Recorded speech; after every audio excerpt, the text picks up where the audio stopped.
그가 그 권위자의 상처로 인해서 상처 가운데 여러 가지 유형이 있으니까 오늘 여기는 아버지 부재.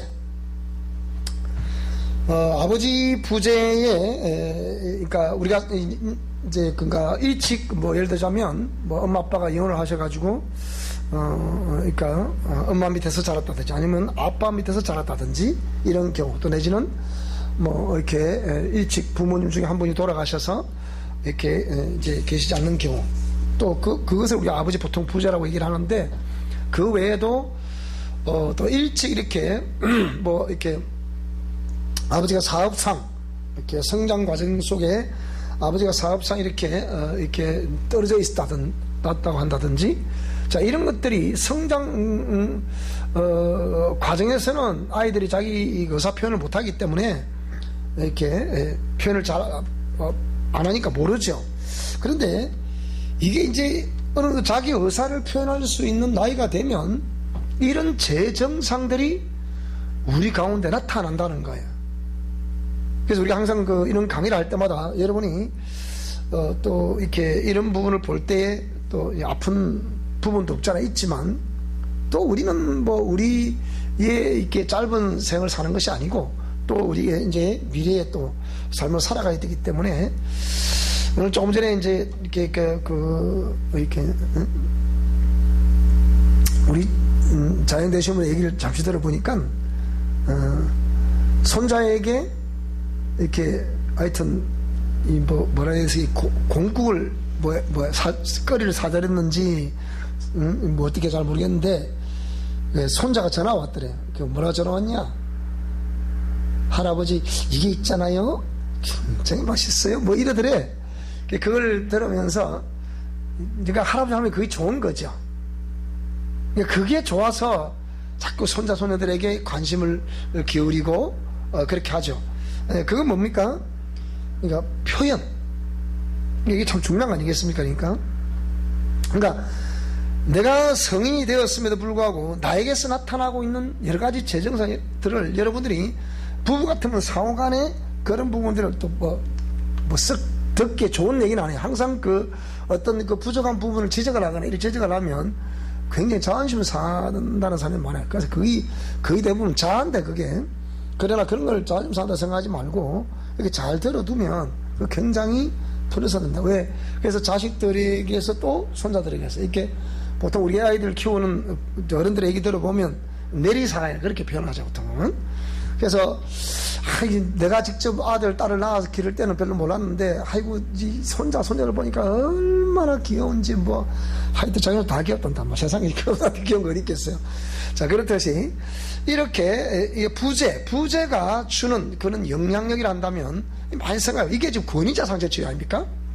그럼 내 아이들이 이제 이렇게, 적어도 이제, 엄마 아빠에서 분화가 되는, 사춘기 시절에 분화가 되잖아, 이렇게. 분화가 되는, 이 분화가 되면서부터, 요즘은 맞아, 옛날에는 너 때려 죽일 몇 살 그런다잖아요. 그런데, 말 안 듣습니다. 지금처럼 이런 세대에서는 더군다나 이런 교육을 받는, 공적 교육을 받는 세대에서는 진짜 말 안 듣거든요. 보통 말 안 듣는 거 아니에요. 그렇다고 해서 뭘 할 수도 없고, 이걸 도대체 공적 교육의 어떤 문제라 봐야 되는지, 아니면 뭐라고 이렇게 정리해야 되는지, 많이 좀 혼란스럽죠.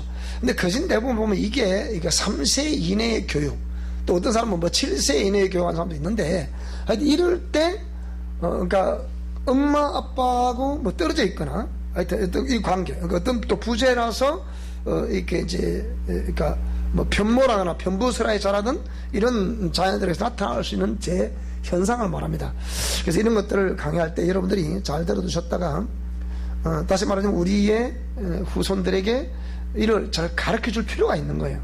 그래서 그들이라도 우리 당대는 어떤 고통 속에 이런 걸 직면하고 살았단다면 그들의 세대에 있어서는 행복한 그 삶이었으면 좋겠다.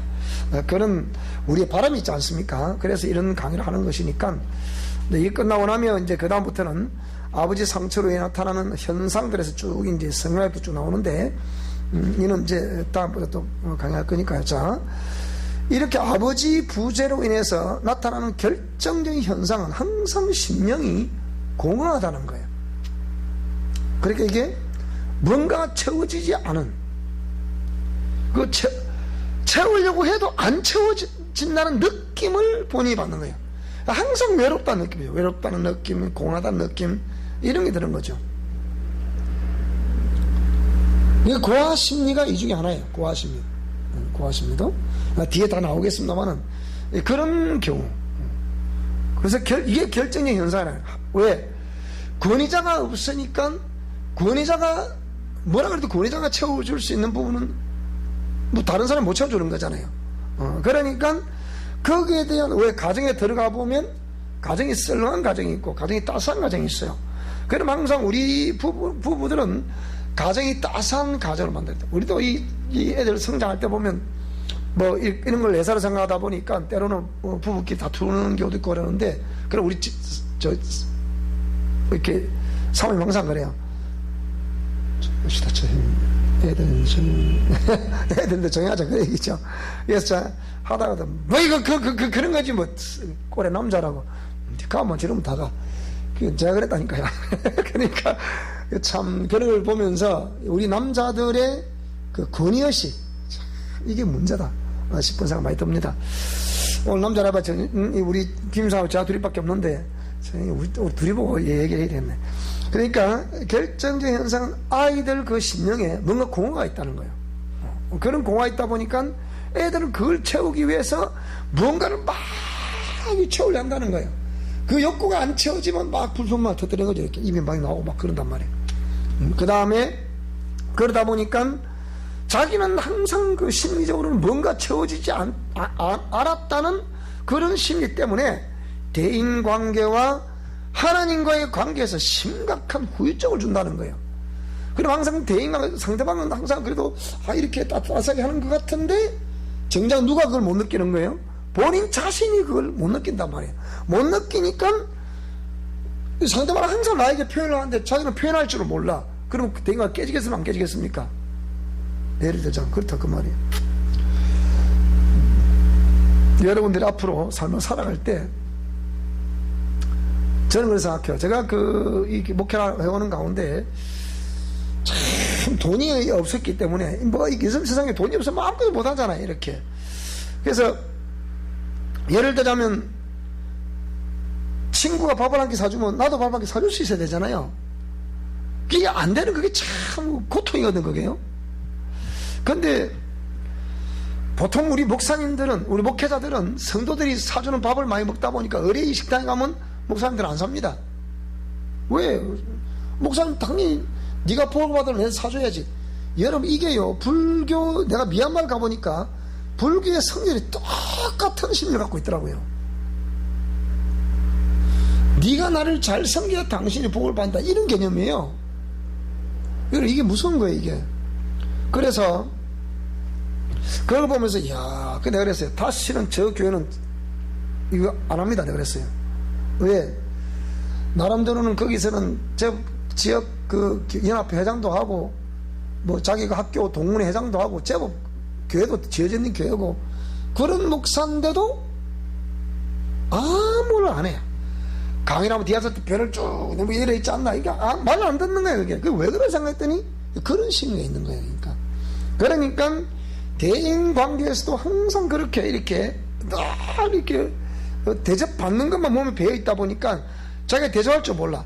그 다른 데는 선교지 다른 이 지역 저 지역 이 교회 저 교회를 막 방문을 탐방을 하고 그러는데, 그런데 그래도 아이고 한국에서 어떤 목사님 오셨다 해가지고서 이렇게 뭐 자기들 그 지역에서 나름대로 뭐 맛있는 과일 또는 뭐 이런 걸 내놓고 하는데 여기 가니까 컵 딱 두 개 놓고 있는 거야. 물 한 잔 따르고 있는 거예요.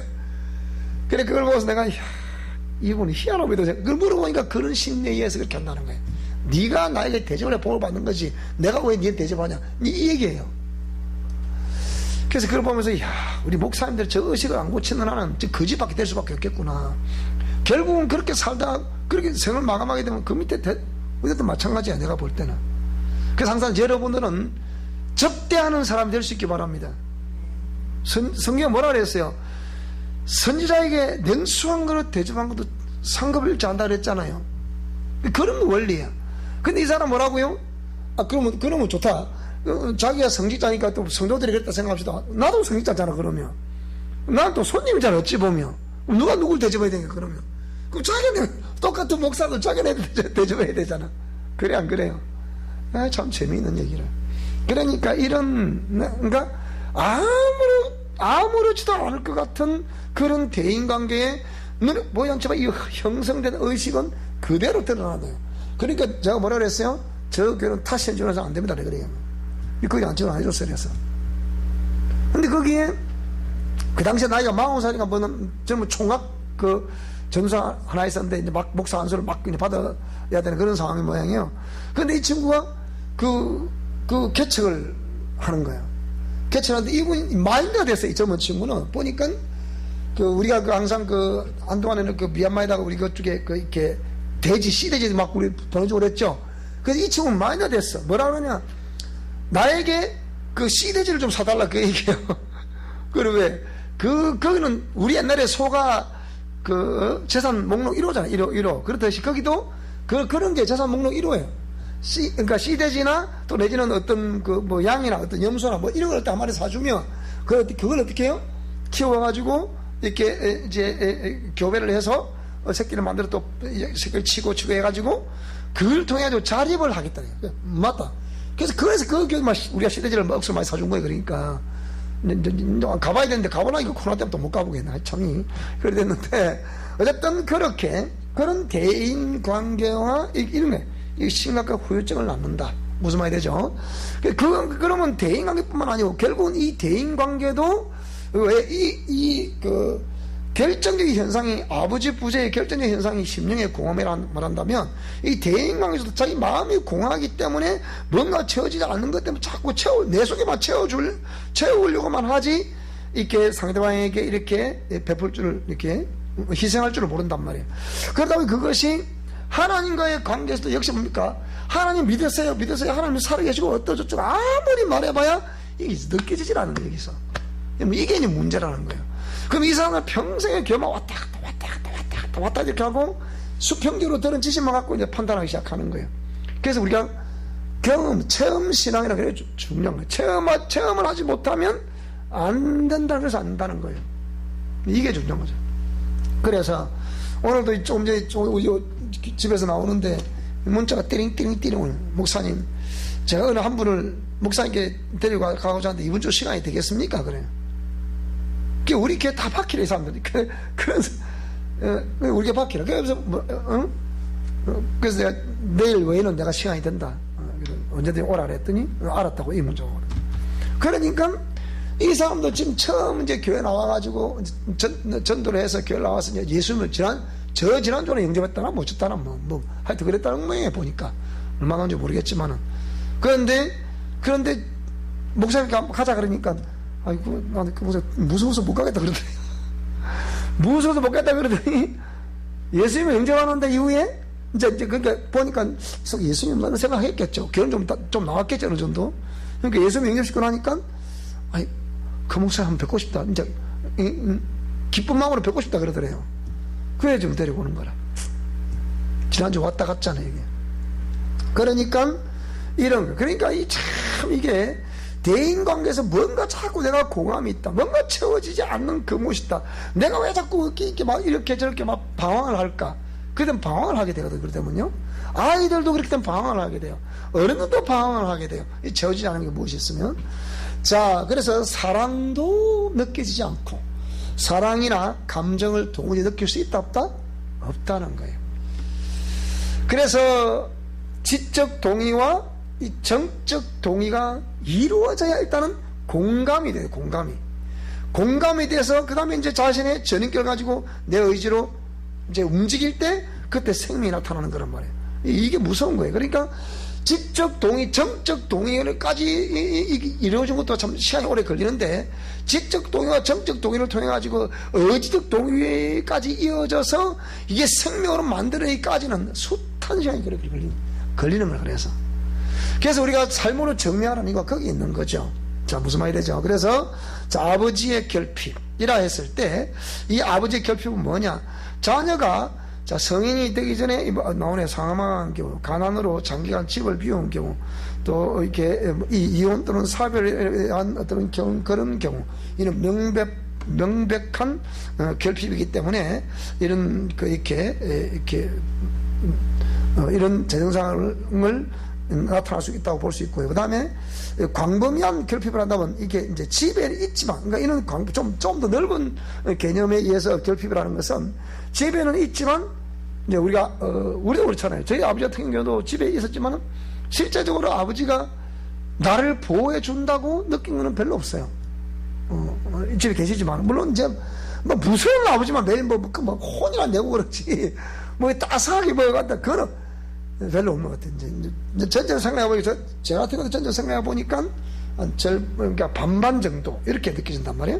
그런데 이런 사람일수록, 예를 들면 알코올 중독이라서 도저히 도움을 줄 수 없고 힘이 줄 수 없다 한다든지, 또 지독한 가난 때문에 늘 기가 죽고 있는 우리 부모님, 그런 분이 있잖아요. 또 자녀에게 과도한 책임을 부과하는, 왜? 자기는 안 하면서 자식들에게 막 시키는 이런 사람 있잖아요. 이런 경우. 그 다음에 만성적인 질병이 있는 경우, 집에서 매일 누워 있어야 되니까요. 그런 경우. 그 다음에 정신질환, 암, 당뇨, 폐결핵 등 장기간 지병 생활을 함으로 인해서 이렇게 어린 자녀들에게 이렇게 도움을 줄 수 없는, 마치 부자와 같은 그런 느낌만을 주는 그런 이제 부모님 말이죠. 자, 그래서 이런 사람들은 이제 그런 아버지 부재로 나타날 수 있는 재정상의 전이가 뭡니까? 투사, 전이, 투사, 고하신 다 나오네, 이게. 그러니까 전이는 뭔가 아버지에 대한 감정을, 내가 아버지에 대한 감정, 그 아버지에 대한 그런 부재로 인해서 여러 가지 내가 느꼈던 감정이 내재되어 있을 거 아니에요. 그것을 그러니까 예를 들면 아버지에 대한 분노가 있다든지, 그렇죠? 그렇게 내가 공급받아야 될 시기에 공급받지 못하면 그런 분노가 일어날 수 있잖아요. 자꾸 충돌을 일으킬 수 있잖아요. 그러다 보면 이것이 타인에게도 그렇게 전이를 시킨다. 전이 될 수도 있고, 그러니까 받을 수도 있고 시킬 수도 있고, 아버지에 대한 감정을 타인에게 옮겨놓는다, 이 말이죠. 그 다음에 투사, 문제를 직접 해결하려고 하지 않는다. 항상 자신이 문제는, 직면한 문제는 내가 직접 해결해야 되지, 항상 누구 앞에 내 세웠다 이렇게 자기 자신이 없으니까. 그러니까 투사한단 말이에요. 현실을 왜곡하고 그 체면 유지. 그러니까 실제적으로는 저 사람에게 이 폭발시키게 될 그것을 저따 폭발시키는 거잖아, 문자 그대로. 그지? 감정 전이. 그러니까 투사를 시킨단 말이에요, 이렇게. 그런 경우 발생해. 그러니까 알고 보면 그러니까 아빠하고 나하고의 문제인데 또 다른 권위자인 나에게다 그걸 폭발시킨다, 이 말이에요. 무슨 말이 되고, 여러분? 그 말이죠. 실제로는 본인의 어린 시절에 그 당한 상처라고 한다면 이걸 누구에 폭발시켜 됐어요, 원래? 부재 중인 아버지라거나 나를 보호해주는 아버지라거나 이렇게 거기다 폭발을 했어야 되는 게잖아요. 감정을 표현해야 되는 게잖아요. 근데 그때 감정 표현해서 못했어요. 못했단 말이지. 이걸 지금 누구한테 투사를 한다고 지금? 딱 보니까 저 목상에 보니까 딱 우리 아버지 같아, 딱 보니까 말한 것도 그렇고 생긴 것도 그렇고 머리 딱 올라간 것도 그렇고 딱 똑같아, 내가 보니까. 그러니까 그거 딱 대고 폭발을 시키는 게, 이걸 투사라는 얘기니까. 무슨 말이 되죠, 그죠? 그러니까 전에 어떤 교수님 그런 얘기 있다잖아요. 강의를 하는데 갑자기 그도 대학원생이 막 과음을 지르고 폭발하고 막 난리더니 막 교수님 그걸 어떻게 그래야 되겠어요?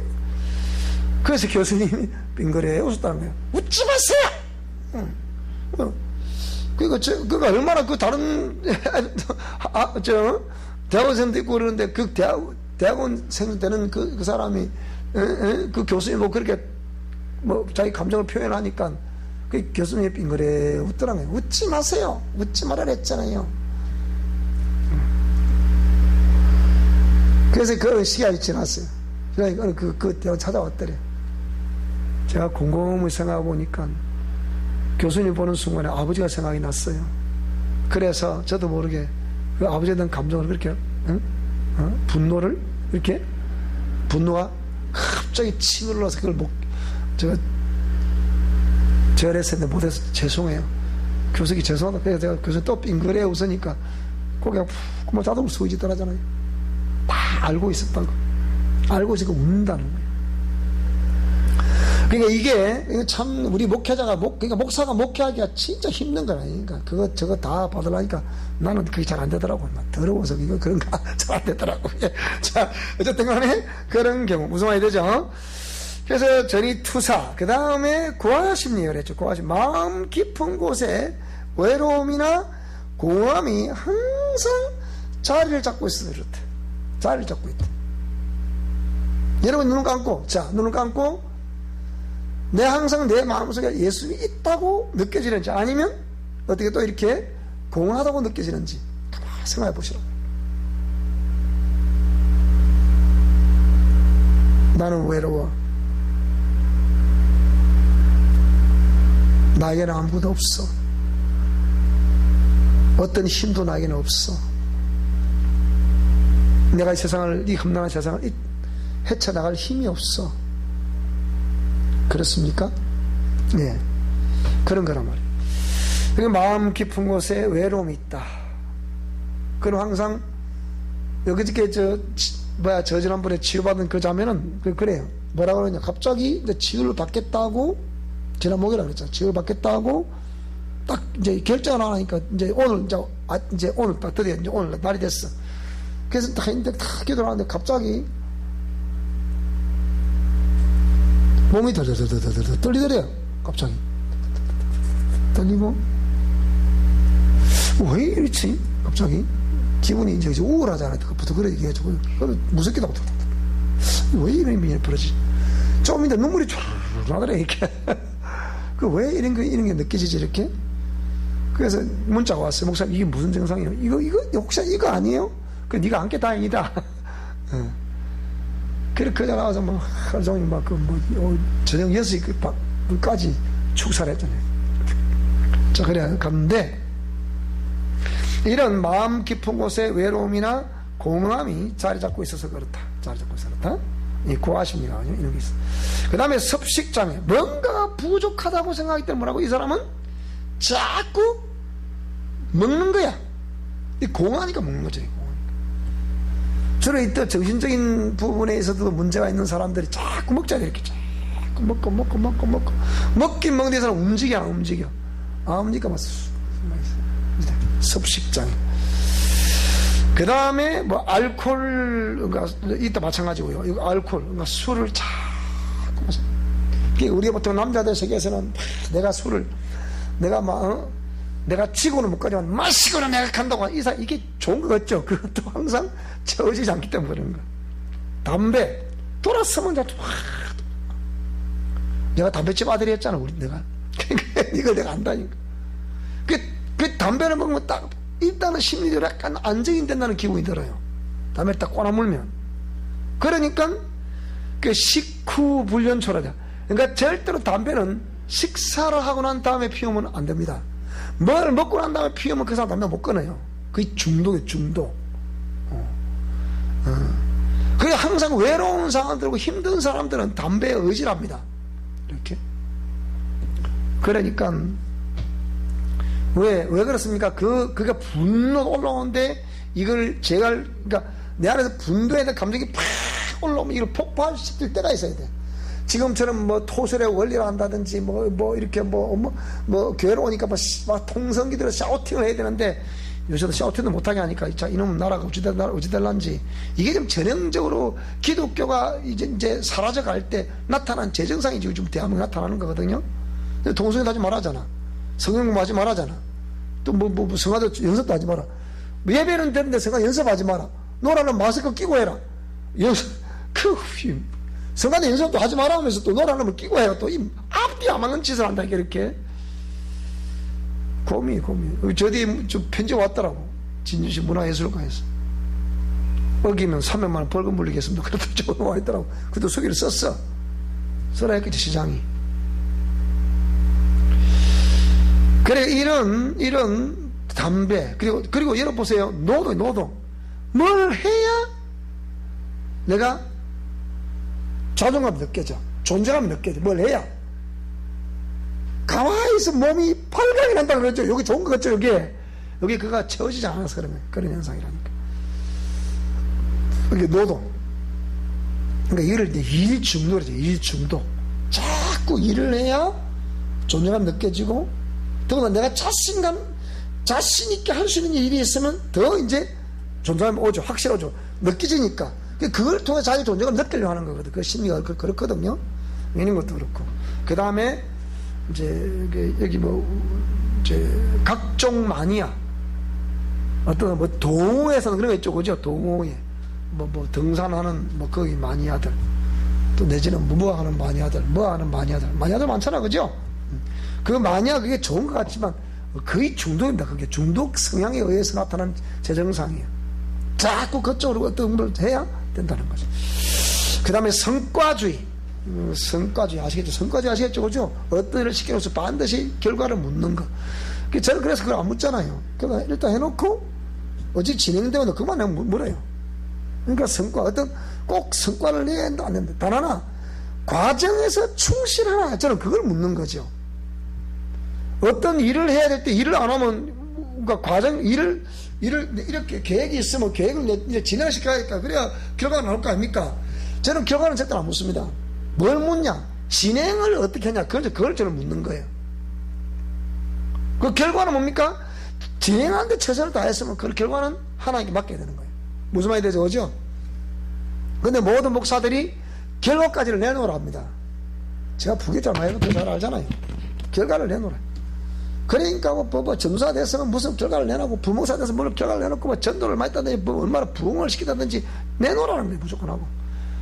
여러분, 그런다면 죽습니다. 죽어. 저는 그렇지만은, 저는 어떻게 그걸 얘기하냐. 그러면 그렇게 될 것이 아니고 뭐라고요? 얼마만 그걸 위해서 당신이 기도를 하며, 그리고 얼마만 그걸 또 하려고 노력을 하느냐. 일단 노력을 하는 그것으로 그 사람은 최선을 다하는 거예요. 그래 안 그래요? 그런 노력마저 다 안 한다. 그럼 그 사람은 옷 벗어야 돼. 그러면 그건 안 되는 게라. 그러니까 그런 걸 제가 이런 어떤 이 부교육자를 하며 이런 걸 나부터 직장 생활을 하며, 여기서 직장 생활하는 사람들은 자기도 얻어야 되니까 자꾸 부려먹어야 되잖아. 그러니까 막 다그치고 막 그러죠. 그래서 그런 것이 제가 볼 때 이런 심리에서 나오다 보니까 자기가 스스로 내가 자신있게 할 수 있는 그런 일에 우리가 최선을 다한다면 결과도 있지 않겠습니까? 그래서 이런 것들을 우리가 깊이 생각해 봐야 됩니다. 그 다음에 락 음악이나 영화, 그리고 컴퓨터 중독 등등 이런 것으로 이어질 수 있다. 그러니까 여러분 앞으로 우리 자녀들은 이 사과박스를 절대로 멀리 해야 됩니다. 이 사과박스 속에 있으면 이거 매일 이러고 뭐 한다고, 여기서 뭐 하겠다는 게 여기서 뭐 나옵니까? 여기서? 근데 우선 톡을 할 때는 그냥 톡 간단한 문자 톡하고 통화하고 이런, 나 이 스마트폰 이게 이 기능을 좀 바꿔가지고 우리 같은 사람들한테는 그냥 문자나 하고 그냥 문자나 보내고 그냥 받기라고 막 그것만 해서 좋을 것 같아. 왜? 잡다한 기능은 쓰지도 않는데 내가 비싼 돈을 주고 쓰고 하겠노? 그래서 우리 집에 내 식구 다 먹고 나오니까 4만 원만 내라 그러더라고요. 막 써도 그리 내놔야 돼? 좀 편견편단만은 이런 거. 그러니까 특히 이 인터넷 중독이 되면 계속 여기서 있어야 되잖아요. 그리고 막 화려한 어떤 그런 사운드를 일으킬 수 있는 그런 음향기를 막 사놔놓고, 우리 임수가 옛날에 보니까 그럴 때 막 그냥 불이 번쩍번쩍 하고 막 그런 거 있잖아. 컴퓨터 그런 거 있잖아. 그거는 갖다 놓고 무슨 토끼하지 저쪽하고 애들하고 또 통화하고, 거기서 게임 또 어떤 하나의 프로그램 만들어 또 팔아먹고 또 그러더라고. 또 그것도 또 하여튼 이게 전부 다 중독인데, 중독. 그래서 또 이 매스미디어 중독되면 이 기계를 우리 옛날 우리 애기 있던 장로님 같은 경우도 기계를 만져야 이 편안한 거예요. 그리고 또 끝나고 나면 또 일가 끝나면 꼭 이제 이게 또 텔레비를 켜든 이래가지고 어떻게 또 영화를 보든 이것도 보고 또 몰입을 하고, 몰입이라는 자체가 이게 이제 생각해 봐야 되는 거거든요. 자, 그래서 친밀감에 있어서는 동성애, 그러니까 그러니까 이성 간의 친밀감을 느껴야지 동성 간의 친밀감을 느낀다. 이것도 이제 문제. 만남에서는 지나친 친절을, 그러니까 극한 친절 아닌 것들도 생각해 봐야 되네. 자기는 누리지 못하면서, 남에게는 자꾸 지나친 친절을 베푸는 사람이 있죠, 그죠? 제가 합천에 택배할 때 그런 게 있었어요. 택배할 때, 이분은 난 처음에 그거 몰랐어. 근데 이분은 택배하는 사람만 지나가면 무조건 식사 때도 알려도 불러다가 먹여야 돼. 이 사람도 뭘 안 먹여야 돼. 뭘 먹이고 자기 집 와서 뭘 먹고 가야 그 사람이 아이고 그래 아자 잘 가라요 이래 인사를 하지. 안 먹고 가면 하루 종일 울어.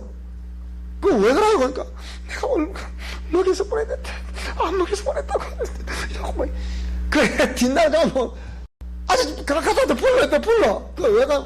어저께 내가 아직 얼마나 가슴을 보냈다고 오늘 꼭 가라고 잠 끄고 들어가고 이렇게 먹여. 그래 안 되면 그걸 보따리 싸주는 게 일어나죠. 아직 꼭 그래 그래 알고 보니 이 양반이 고아라. 고아하다 보니까 뭐라고요? 그 남편하고 결혼해서 이제 열심히 일하다 보니까 잘 부자가 돼서 그동안 최고 부잣집 그 집이야. 그런데 이 사람은 그러다 보니까 항상 그 뭔가 자기 존재감을 느끼게 되는데 그 사람은 그렇게 존재감을 느껴요. 근데 그 사람은 그게 좋은 방향으로 자꾸 나타나는 거죠. 그죠? 그런 거 참 아름다운 건데, 근데 실제로는 이게 나오고 뭡니까? 상처 때문에 나타나는 현상이다. 그렇지만 그 아줌마는 그걸 정말 그렇게 하다 보니까 남들이 볼 때는 좀 그래 볼 줄 모르겠지만 좀 지나치지 않으니까 아니 뭐 어쩌다 울 것도 뭐야. 안 그렇습니까? 뭐가 우노 또. 어제 내가 좀 가서 마음 좀 그렇더라. 오늘 좀 먹고 가서, 이러면 되지. 뭐, 울까, 이 뭐야? 그 집만 가면, 모든 택배한 사람들 그 집만 가면, 그렇게 이제 먹고 가야 돼, 그러게. 참, 이게, 그러니까, 하나님이 택배를 하게 하셨을 때, 내가 너로 택배를 하겠다 그러잖아요. 그런 걸 통해서 이제, 그래 심리가 저렇구나. 그래. 그래서 오늘 저와 여러분들이 이런 이제 오늘 권위자 이슈에 대해서 이렇게 어떤 유행이었나, 자랑스러운 아버지였다, 아니면 성취지향성 아버지였다, 무서운 아버지였다, 무능한 아버지였다, 학대하는 아버지였다, 아니면 알코올 중독자 아버지였다, 또 내지는 아버지의 부재였다. 이런 유형이 있고, 그 다음에 그 유형 때문에 나타나는 재정사는 좀 더 구체적으로 이제 다음부터 이렇게 공부를 하도록 그렇게 하겠습니다.